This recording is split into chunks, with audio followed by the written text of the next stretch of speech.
All right, welcome to Hoops Tonight, presented by FanDuel here at The Volume. Happy Wednesday, everybody. I hope all of you guys are having an incredible week so far. I apologize sincerely for the technical difficulties that we had during last night's show. So because of that, two things. First of all, thank you guys for watching that video and putting up with it.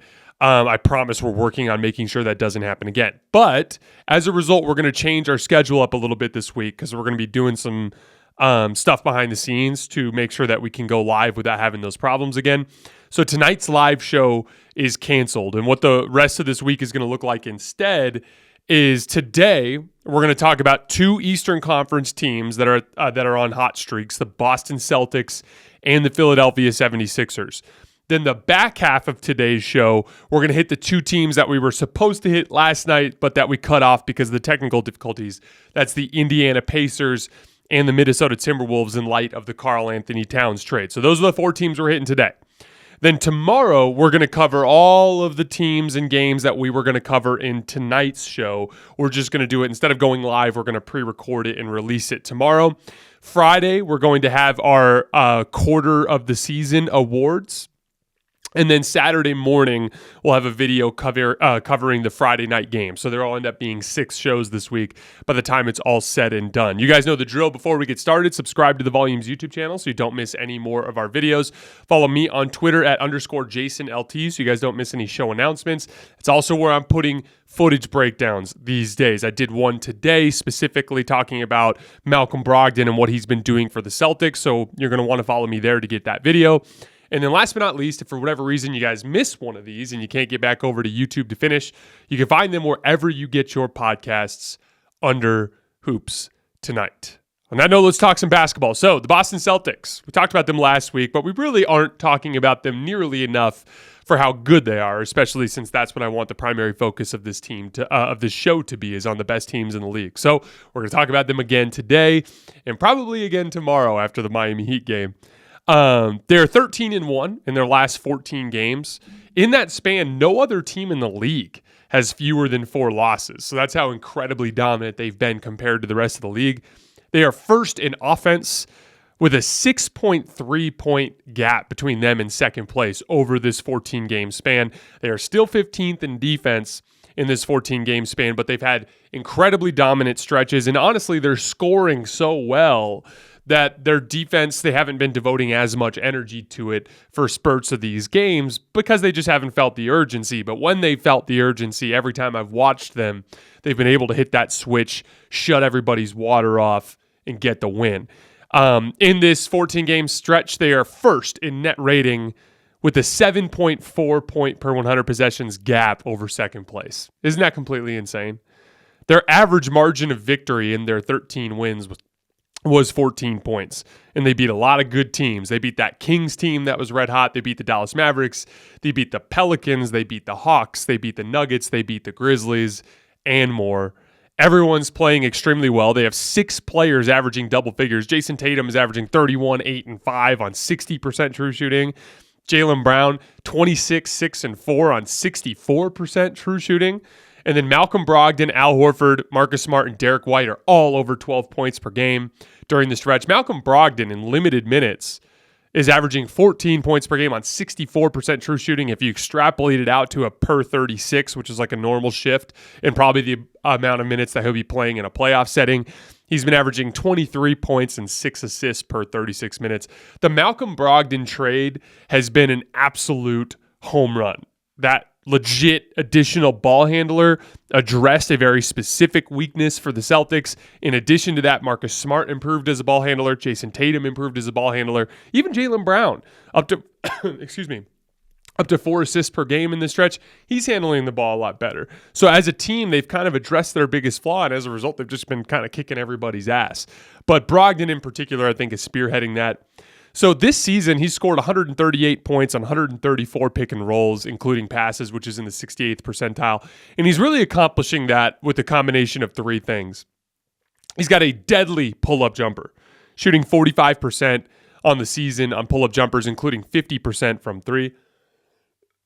Excuse me, those numbers are from this 14-game stretch. He also has like a really nice left-handed finish. He It's funny because there's a bunch of different ways to go about finishing on the left side of the rim.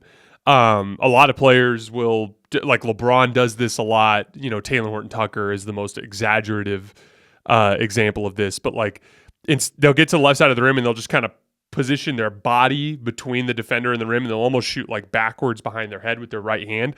Brogdon does more of that traditional, he gets his right shoulder into you, then he extends his left arm way out, and he's almost got a scooping, hook left-handed layup that he knocks down seemingly every single time, just using his body as a shield to get that separation.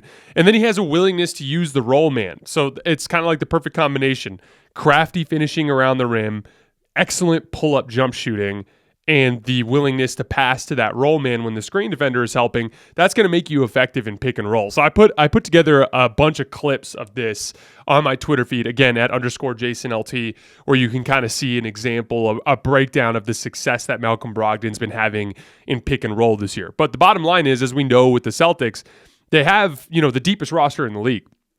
And they've got a ton of guys that can play good driving kick basketball. So having another guy on the roster that can legitimately create advantages, not just for himself, but for his teammates, and presenting those advantage situations to really good basketball players, you're going to end up scoring a shit ton of points. And that's what the Boston Celtics are doing. Jayson Tatum's passing is coming around finally. You guys heard what I said before the year.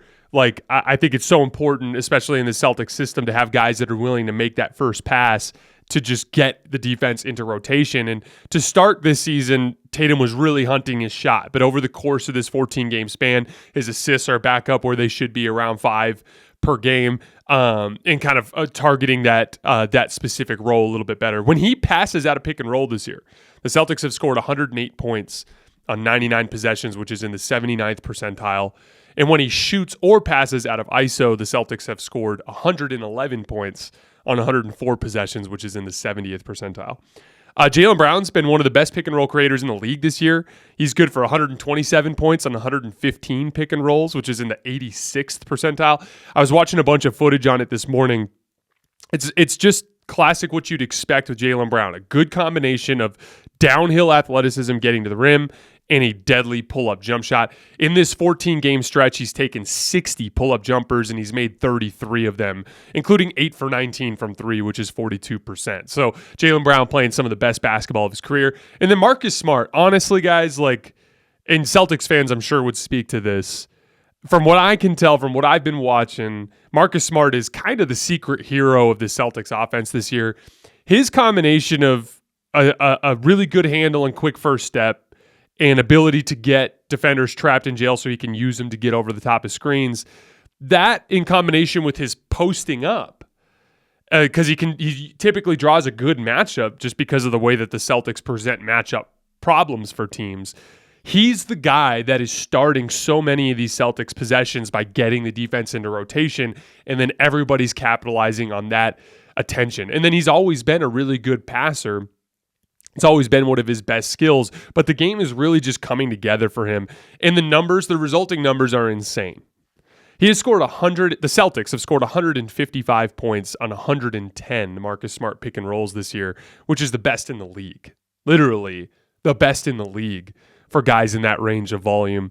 He's also scoring 1.3, or the Celtics are scoring 1.3 points per Marcus Smart post up, which is in the 95th percentile. So you're getting just incredibly high level creation from Marcus Smart, just simply drawing good defensive matchups and using pick and roll and post ups to generate advantages for his team, and everyone creating off of those advantage situations. It's funny because as we kind of zoom out from the Celtics for a second, we all have our rules, our little philosophies that we have as basketball fans or as basketball coaches or as basketball players. And one of my big ones has been to never overreact to regular season trends, especially for teams that are proven in the playoffs. So for instance, last year's Warriors, they had a really bad regular season by their standards because of injuries for the most part, but they got off to a really hot start and then things kind of fell apart with injuries. And there was a lot of pessimism surrounding the Warriors going into that playoff run. And I picked them in 3 out of the 4 rounds. And the one time I picked against them was against the Mavericks in the conference finals. And I said at the time I didn't feel good about it. It was more about the Luka matchup and what he had just done to the Suns than any sort of negativity towards the Warriors. And the main reason why is just like regular season basketball just doesn't mean that much to that type of team, that veteran experienced team that's been there so many times. And I just had a feeling they'd put it all together, and they did, which is why I picked them over even the Celtics when they got to the finals. You know, a similar example to that is the those Cavaliers teams with LeBron in like 2017 and 2018. Like, just really miserable regular seasons where they're just BSing through every single night. I remember that 2017 team in particular really struggled in the second half of the year, just not playing any damn defense, losing a bunch of games they had no business losing.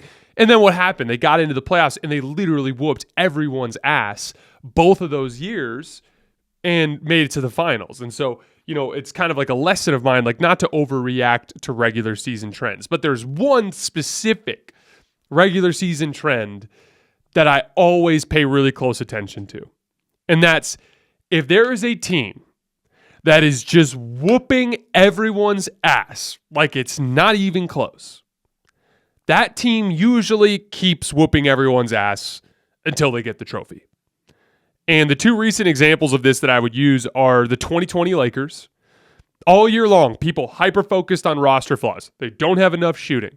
There's not enough spacing. They play big too much. Will Anthony Davis get hurt? Is LeBron James still the best player in the world? All of that negativity was surrounding that Lakers team, and they were 24-3. And then guess what happened? They got to the postseason, and they beat everyone's ass, never were even remotely threatened. The shooting didn't matter. LeBron was the best player in the world. Anthony Davis played like a top 5 player in the world, and they kicked everyone's ass. And so all of that negativity surrounding them ended up not making any sense. Meanwhile, there was all this hype surrounding a Clippers team that had never won a title and had a disappointing regular season, and they ended up losing to the Denver Nuggets in the second round. So that's kind of lesson number 1. And then the second example of that was the 2015 Warriors, kind of a similar thing. They won 67 games. They were beating teams, like soundly beating teams. And all of this pessimism was directed towards the Warriors.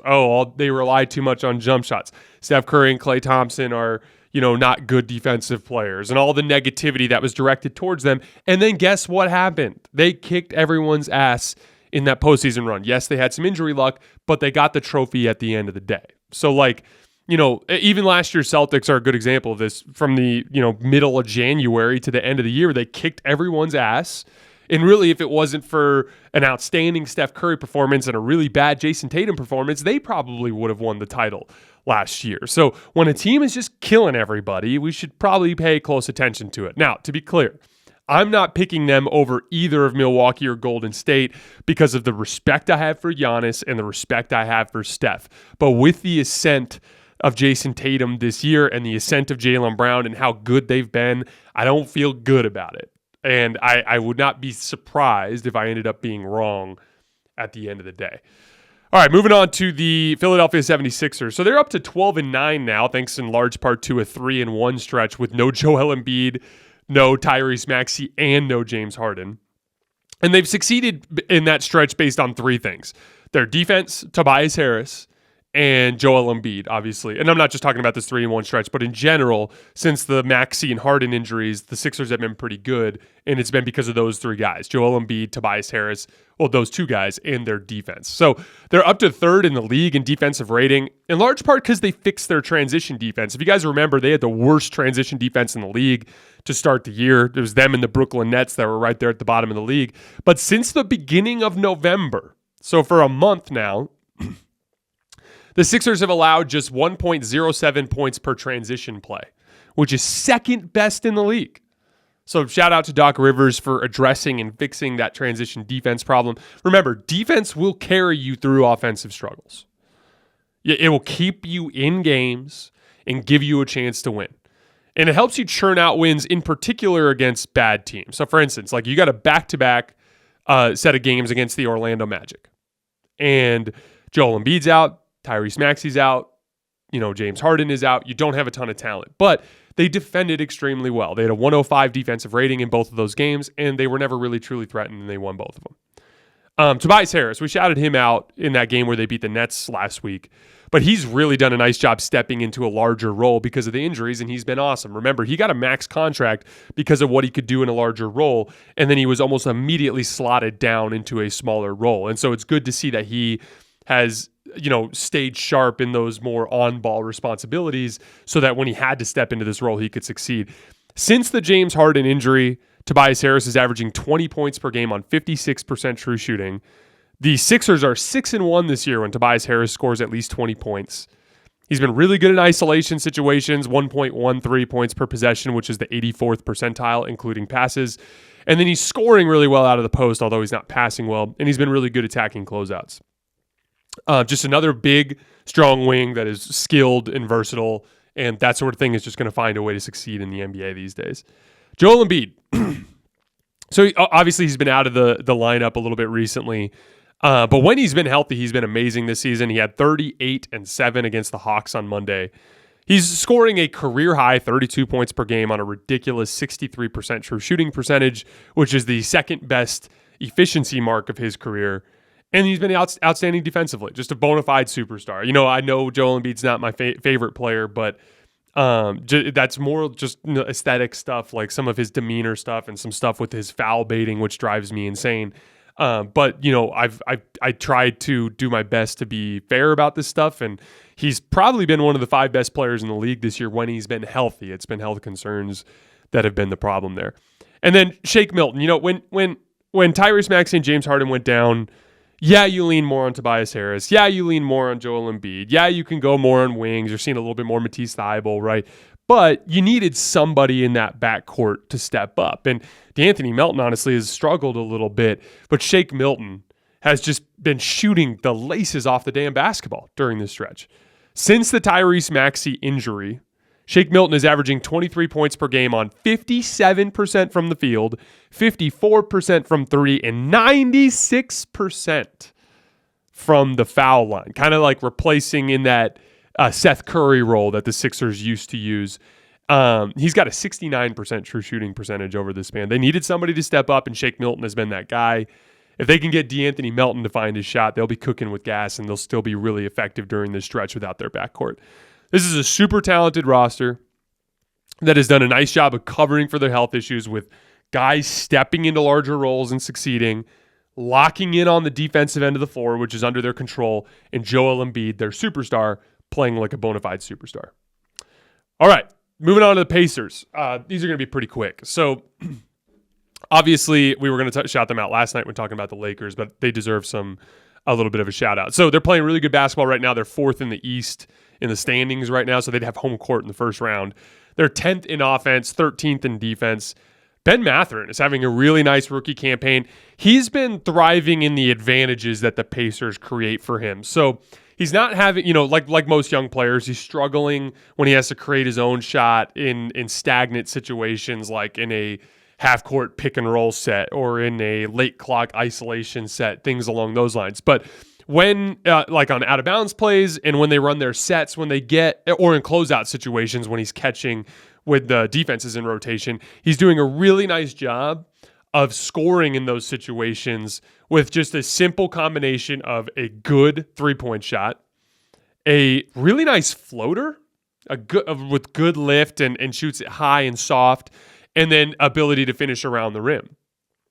That combination, those three things together, have made him really good at extending those advantages and finishing plays. They run this baseline out of bounds play. You Pacers fans will recognize that they've run it all season. But basically, like he'll start on the left side of the floor, and they'll either set a single screen at the block, or they'll set like an elevator screen where they've got two, like a screener at one block and then on another block, and they'll shut the door as Ben runs through. But he'll run through to the right corner, and he'll either catch and turn and shoot, or he'll curl around it and work along the baseline to get back to the basket and score. And they ran it twice in that fourth quarter against the Lakers the other night. Both times he read the defensive player and curled around and knocked down a floater along the baseline. Again, both of them were a little bit off, but he shoots it so soft and so high that he got the bounce on both of them. He's also having a lot of success attacking the rim in transition. Again, he's got a long ways to go as a primary shot creator, but that's the same for all young guards in the league. But he does look like a really nice pickup for Kevin Pritchard and the Pacers.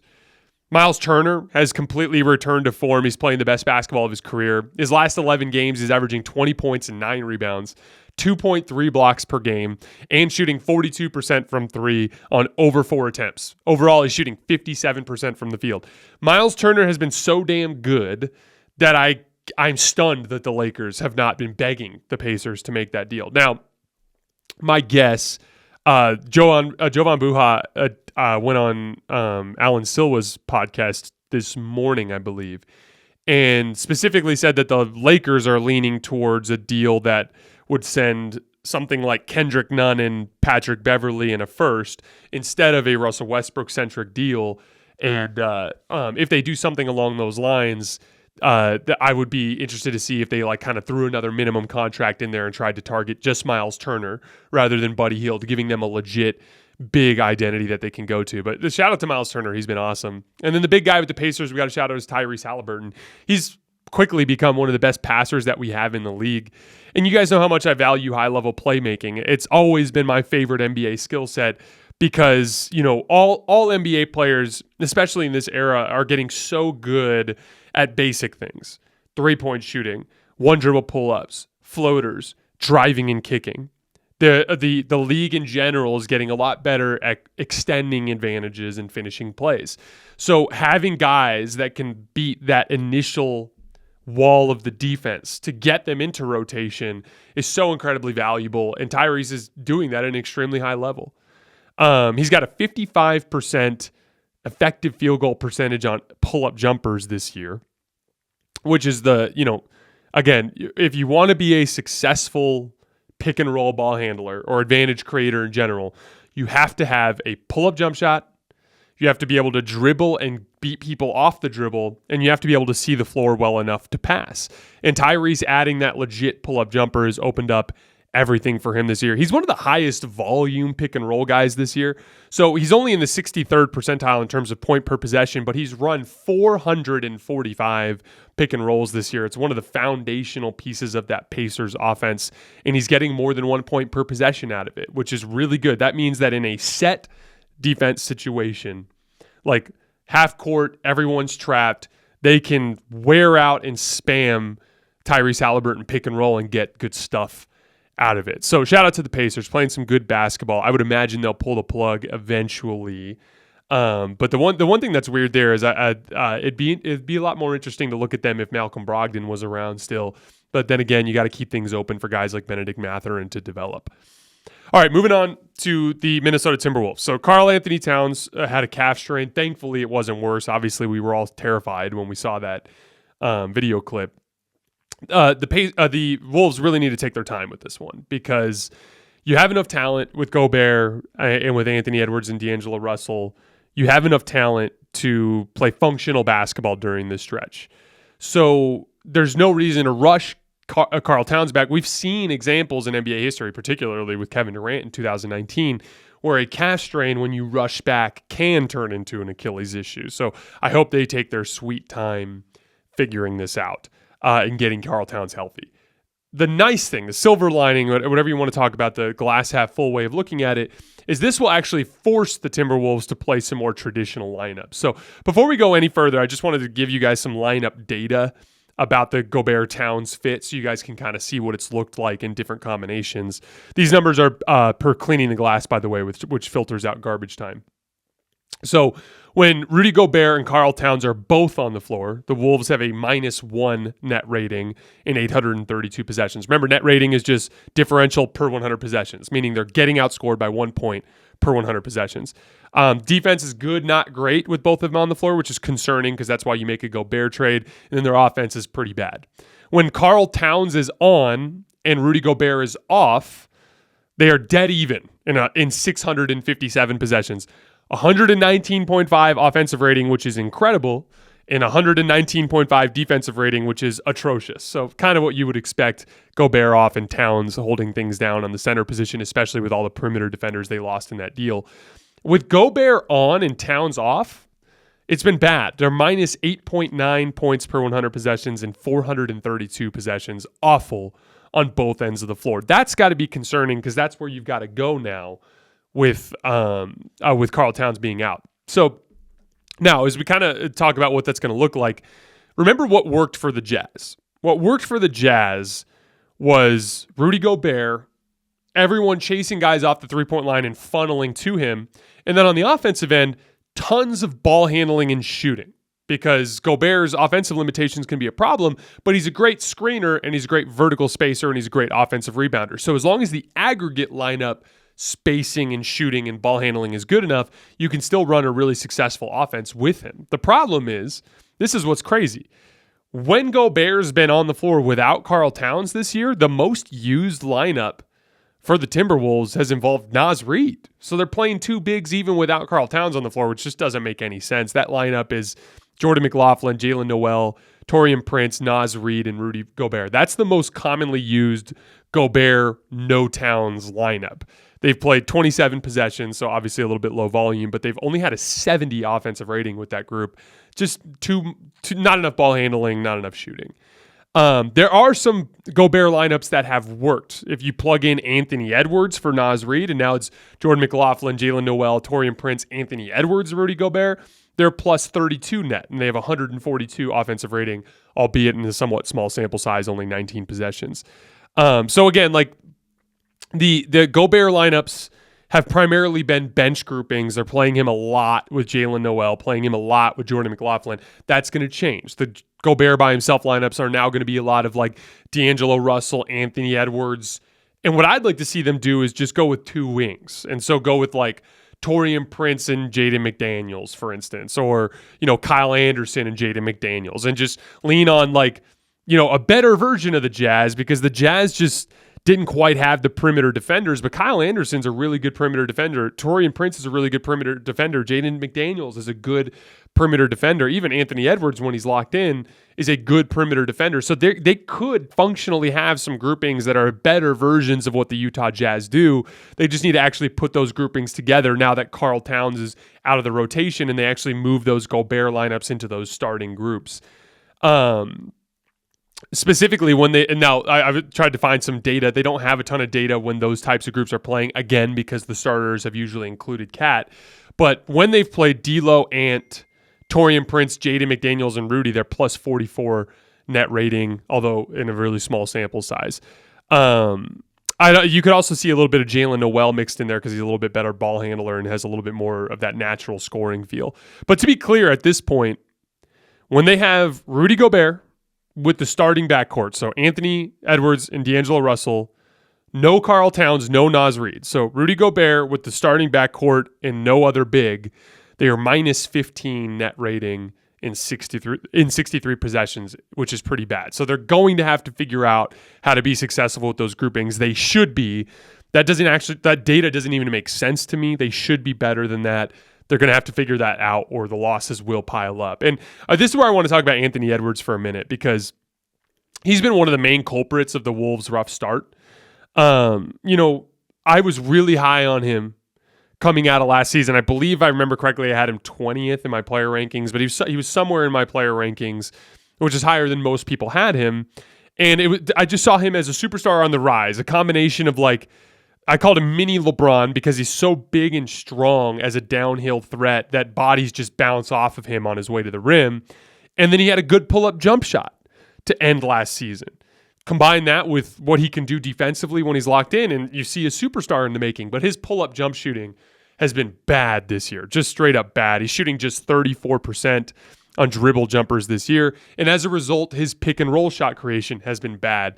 The Timberwolves have scored just 187 points and 207 Anthony Edwards pick and rolls counting passes, which is in the 36th percentile.